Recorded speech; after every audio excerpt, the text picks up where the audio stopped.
Olá, primeiro ano, tudo bem com vocês? Bom, estamos aqui para fazer mais uma aula. Dentro da unidade 2, que é de Geografia Física e Meio Ambiente, nós estudamos estrutura geológica, as estruturas e as formas do relevo, solo e agora nós vamos estudar o clima, aí no nosso capítulo 8 do livro didático. Pessoal, tempo e clima são conceitos distintos. Tempo refere-se a um estado momentâneo das condições atmosféricas ou meteorológicas. Já o clima, ele é duradouro, tratando-se de uma sucessão habitual de tempos. É comum ver o uso dos termos tempo e clima para designar um mesmo estado atmosférico, só que eles são elementos que se complementam na descrição do ambiente atmosférico, e a gente não pode usá-los como sinônimos. Tempo é um estado momentâneo, né, das condições atmosféricas de um determinado lugar, está sujeito a variações. Então, quando alguém pergunta como está o tempo hoje, pretende saber se está frio ou quente, seco ou úmido, chuvoso ou ensolarado. Portanto, ele é uma condição atual da atmosfera que pode mudar de um instante para o outro. As variações de temperatura, umidade relativa do ar, pluviosidade são responsáveis aí pelo dinamismo dessas condições meteorológicas e do tempo. E essas variações podem ou não ser acentuadas de acordo com a época do ano.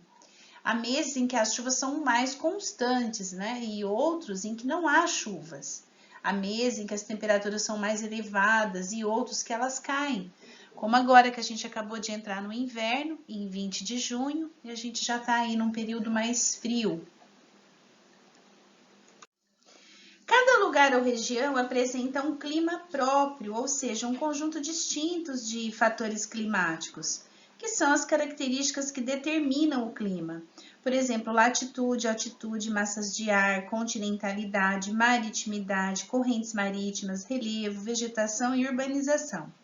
Então, a conjugação de todos esses fatores são responsáveis pelo comportamento da temperatura, da umidade e da pressão atmosférica, que são então os atributos ou elementos climáticos do local. Então, todas as questões estão muito interligadas para determinar o clima de cada região.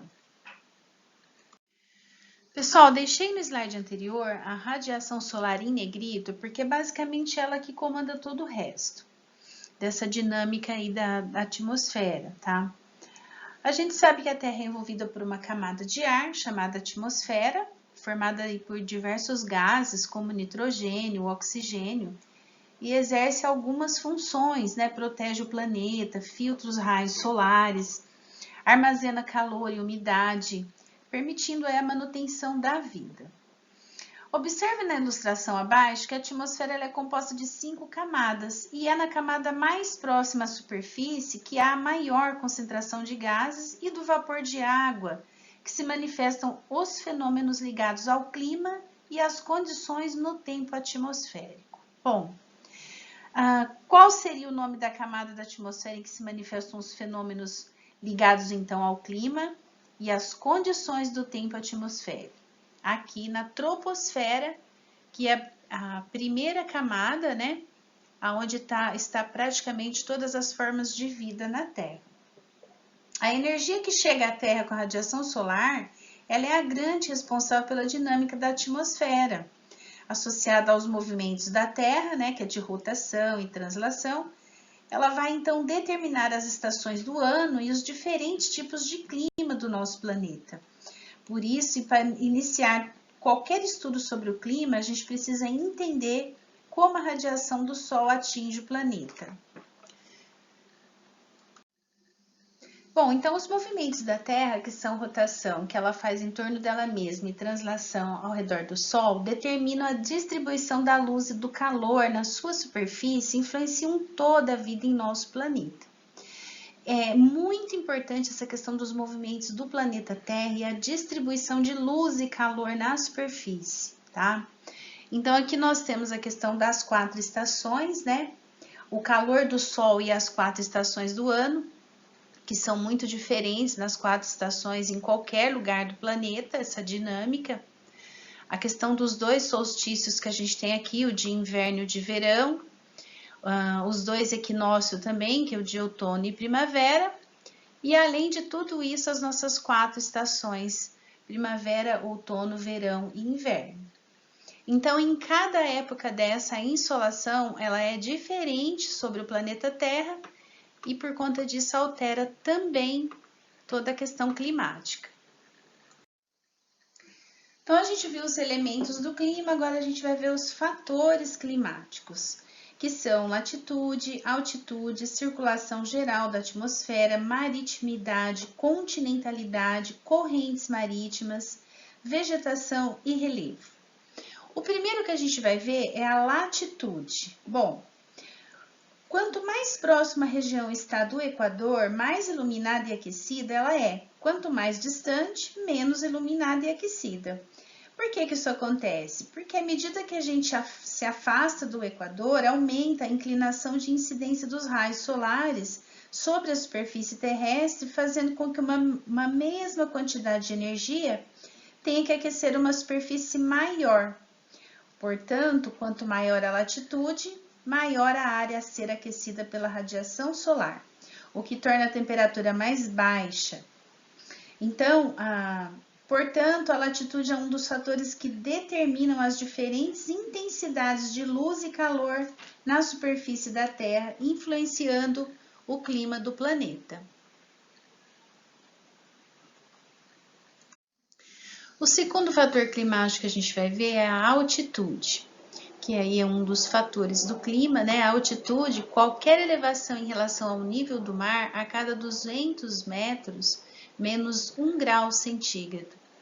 Então, a variação da temperatura conforme a altitude. A temperatura ela diminui com o aumento da altitude. Vamos dar uma olhada nesse pequeno gráfico aqui de Campos do Jordão, São Paulo e Santos. Vejam que Campos do Jordão, que é a cidade com maior altitude do estado de São Paulo, olha a altitude e a temperatura em relação a de Santos, em relação a de São Paulo, como muda bastante por conta da altitude.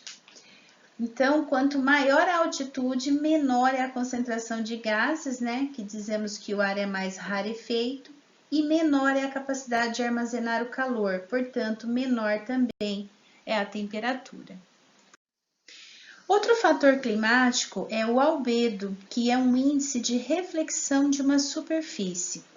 Ocorre mais ou menos assim: quando os raios solares penetram aqui na atmosfera e são refletidos sem incidir na superfície, eles retornam ao espaço e não altera a temperatura do planeta porque não houve retenção de energia. Só que o albedo, que é esse índice de reflexão, ele varia muito de acordo com a sua cor. Então, a cor depende de sua composição química e do seu estado físico. A neve, por ser branca, reflete 90% dos raios solares incidentes, enquanto a floresta amazônica, por ser verde escura, reflete apenas cerca de 15%. Conclusão: quanto menor o albedo, maior a absorção de raios solares, maior o aquecimento e, consequentemente, a irradiação de calor. Bom, outro fator climático são as massas de ar. Bom, na questão da circulação geral da atmosfera, a energia que chega à Terra com a radiação solar é a grande responsável pelo mecanismo dos ventos, que são aí o movimento sistemático do ar. De uma maneira simples, esse mecanismo funciona da seguinte forma: o ar, quando aquecido, ele fica mais leve e sobe, diminuindo a pressão sobre a superfície. Ao subir, o ar carrega umidade na forma de vapor. Ao atingir partes mais altas da troposfera, ele se resfria e o vapor se condensa em gotículas, que são as nuvens. Com a queda de temperatura provocada pela altitude, ele fica pesado e desce, aumentando a pressão sobre a superfície e expulsando os ventos, que aquecidos reiniciam todo o ciclo novamente. Bom, essa circulação geral da atmosfera, pessoal, no planeta, ela segue então esse mecanismo e é determinada pelas diferenças de pressão em função do aquecimento desigual do globo terrestre. Voltamos então aí na questão da radiação solar, né? Já que na zona intertropical do planeta, a radiação solar é mais intensa do que nas zonas temperadas e polares. Bom, em relação às massas de ar, a gente pode entender que as oceânicas são úmidas e as continentais secas, as tropicais e equatoriais são quentes e as temperadas e polares são frias. Aqui a gente pode observar o mecanismo e a movimentação dessas massas de ar. Na A, a gente tem equatorial, B, continental, a C, oceânicas, D, tropical, continental e a E, que são as polares. Também envolve aí, nessa circulação geral da atmosfera, o deslocamento das massas de ar, né, que são diferentes no inverno e no verão, que também determina, logicamente, o clima, e o vai e vem das brisas, né? No litoral, é possível a gente entender que os mecanismos de deslocamento do ar, nas diferenças de temperatura e pressão, elas são comportadas por conta das brisas. Elas sopram do oceano para o continente durante o dia e invertem de direção durante a noite, em função das diferenças de retenção de calor destas duas superfícies. E, consequentemente, aí das diferenças de temperatura. Novamente, a gente percebe como que a radiação solar ela interfere bastante em todos os fatores climáticos. Outros dois fatores climáticos são a continentalidade e a maritimidade. Bom, a distância de uma região em relação ao oceano também é um fator que determina o comportamento dos elementos climáticos e as características do clima dessa região. As áreas próximas do oceano, elas sofrem influência da maritimidade. Já as áreas mais afastadas e mais continentais, elas sofrem influência da continentalidade. Bom, novamente a insolação chegando, ao longo do dia, sob a influência da radiação solar, os oceanos se aquecem lentamente e retêm o calor absorvido por mais tempo, irradiando também lentamente durante a noite. Já os continentes se aquecem mais rápido e irradiam calor, esfriando com maior rapidez quando a incidência dos raios solares cessa. Então, pessoal, em geral, nas áreas próximas ao oceano, a diferença entre as temperaturas mais altas e mais baixas ao longo dos dias, ela é menor em relação às áreas que estão no interior dos continentes. Uma questão da continentalidade são os desertos, né? Por conta de não haver vegetação, que retém muita radiação do sol, ela também esfria muito depois que a luz solar ela cessa. Então, elas têm uma amplitude térmica diária muito acelerada. Bom, se a gente for pensar numa dinâmica planetária, nos nossos dois hemisférios, as temperaturas são muito diferentes. Por quê? Porque a distribuição das temperaturas médias do planeta em janeiro e julho, lembrando que as estações do ano são invertidas nos hemisférios, né? Em janeiro é verão aqui e inverno no norte, e em julho é inverno no hemisfério sul e verão no hemisfério norte. Então, novamente, eu chamo a atenção para vocês observarem a questão da radiação solar. Outro fator climático são as correntes marítimas. Bom, elas são grandes fluxos de água que se deslocam regularmente pelos oceanos como se fossem rios dentro do mar. A sua formação está associada principalmente à ação da circulação geral de ar na atmosfera terrestre, e elas possuem uma temperatura e uma salinidade e cor diferentes das águas por onde se deslocam, tá? O que faz com que exerçam influência climática tanto no oceano como nos continentes. Então, a gente pode observar nesse mapa como que elas se distribuem, essas correntes marítimas, pelos oceanos do planeta. E a gente pode ver que as azuis, elas são correntes frias, tá? A laranja é uma corrente mais quente, pode ver que as frias, elas estão mais nas zonas externas do planeta, né? Mais nas zonas polares. E a laranja mais nas partes internas do planeta, onde o ar é mais quente, e as correntes marítimas também.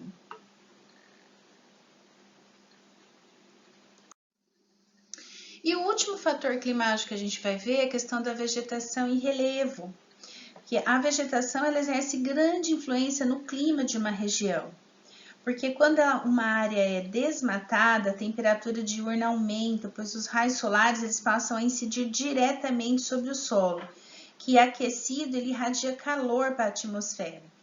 Porém, durante a noite, a temperatura desse local tende a diminuir rapidamente, porque sem as plantas, a quantidade de água armazenada no solo e na vegetação é menor. Então, como a água tem a propriedade de reter o calor, né, por mais tempo do que a terra, irradia esse calor lentamente durante a noite. Por isso, quando há água no ambiente, tanto no ar quanto no solo, a temperatura cai menos durante a noite em comparação com a temperatura do dia. Já o relevo é um fator climático que, além de exercer uma influência direta na altitude, né, e portanto nas temperaturas médias, ele pode facilitar ou dificultar a circulação das massas de ar e determinar o clima de uma região. Então, nas regiões muito montanhosas, por exemplo, aqui no Brasil a gente tem a questão do Planalto da Borborema, que é um lugar onde a circulação as montanhas, né, elas têm bastante influência ali na circulação da massa úmida que vem do Oceano Atlântico e impedindo que ela resfrie o restante do território por ali.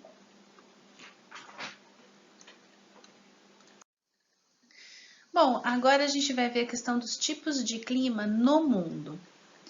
Em geral, a gente classifica 10 tipos climáticos no mundo todo. O equatorial, mediterrâneo, tropical, temperado, subtropical, frio, desértico, polar, semiárido e frio de montanha. Aí vocês observam aqui certinho a questão da legenda, dentro do mapa mundi dá para entender aí dentro de todo o planeta que a gente tem esses 10 climas. E aqui do ladinho, nesse globo menor, a gente consegue perceber as nossas 3 zonas climáticas, tá? Então, essa branquinha diz respeito às zonas polares, né? Então, a zona climática polar. Essa cor de laranja, ela já é uma zona temperada, porque está entre os trópicos de Câncer e Capricórnio. E a vermelhinha, ela é a intertropical, porque ela está aqui entre a linha do Equador.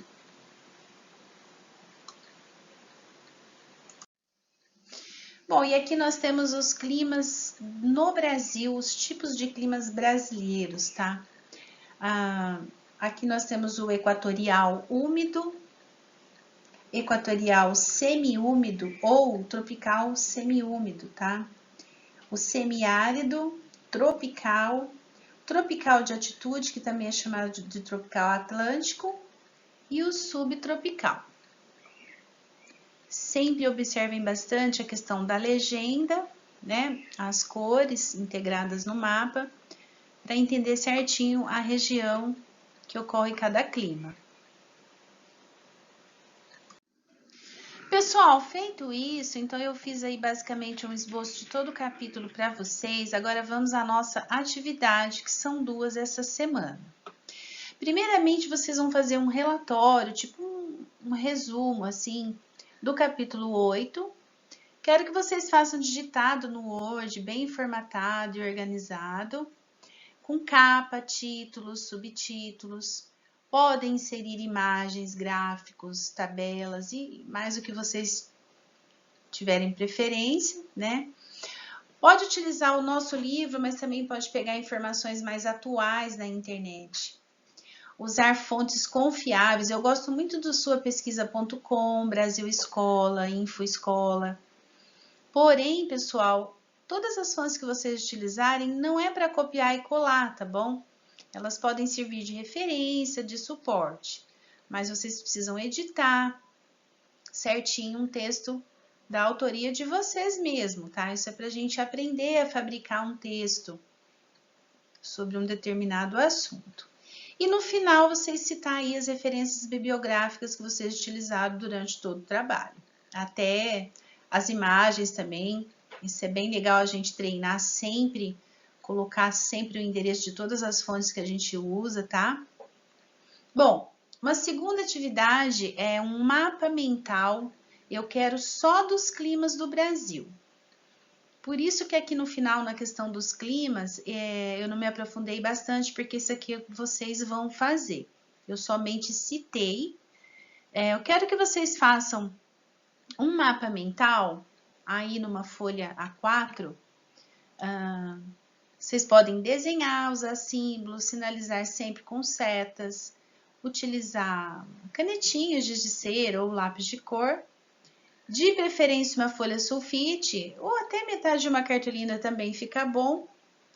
Vai guardar o seu mapa mental ou colar no caderno, que vai servir aí de um roteiro para vocês estudarem depois, quando a gente for fazer alguma prova desse capítulo. Vocês vão fotografar esse mapa mental e enviar juntamente com esse relatório para o meu e-mail até o dia 6 de julho. Pessoal, a dinâmica do mapa mental é uma preciosa ferramenta de aprendizagem e transmissão ordenada de dados, informações, conhecimentos, né? Favorece a sistematização e a visualização das conexões e interrelações entre ideias e conceitos. Então, está bastante em alta a questão do mapa mental. Vocês podem construir um mapa mental de qualquer disciplina, com qualquer assunto, para vocês estudarem. Isso é muito legal. Ele é muito produtivo, intuitivo, né? Criativo. Ele te dá uma ideia de como fazer projetos, metas, novas ideias e pensamentos. Ele te dá uma visão panorâmica, uma visão geral de todo o assunto, e isso é muito benéfico. Fácil de memorizar, simples e divertido. Enfim, eu acho o mapa mental muito produtivo para qualquer assunto que vocês forem estudar. Aqui eu estou deixando um exemplo de um mapa mental, tipos de clima no Brasil. Mas, pessoal, não é para copiar igual tá aqui, pode servir de referência, claro. Vocês vão achar muitos outros na internet, porém é para servir somente de referência, tá? Não precisa copiar idêntico, pode usar outras cores. Lógico que vocês vão ter que desenhar um mapa ou usar algum outro tipo de símbolo, desde que esteja dentro dos tipos de clima no Brasil. Olha, aqui tem um outro exemplo de tempo e clima, que são os fatores e elementos do clima, tudo que a gente estudou, né? É só um exemplo aqui, a pessoa desenhou aqui a questão do clima, o guarda-chuva, o sol, uma vegetação, a radiação solar, quente e frio aqui na montanha, bem legal. Bom, pessoal, então é isso, chegamos aí ao final, obrigado pela companhia, aguardo então a atividade de vocês. Bons estudos, estou com saudades. Beijos no coração, seguimos aí com muito foco, força e fé. Até o próximo vídeo, tchau, tchau.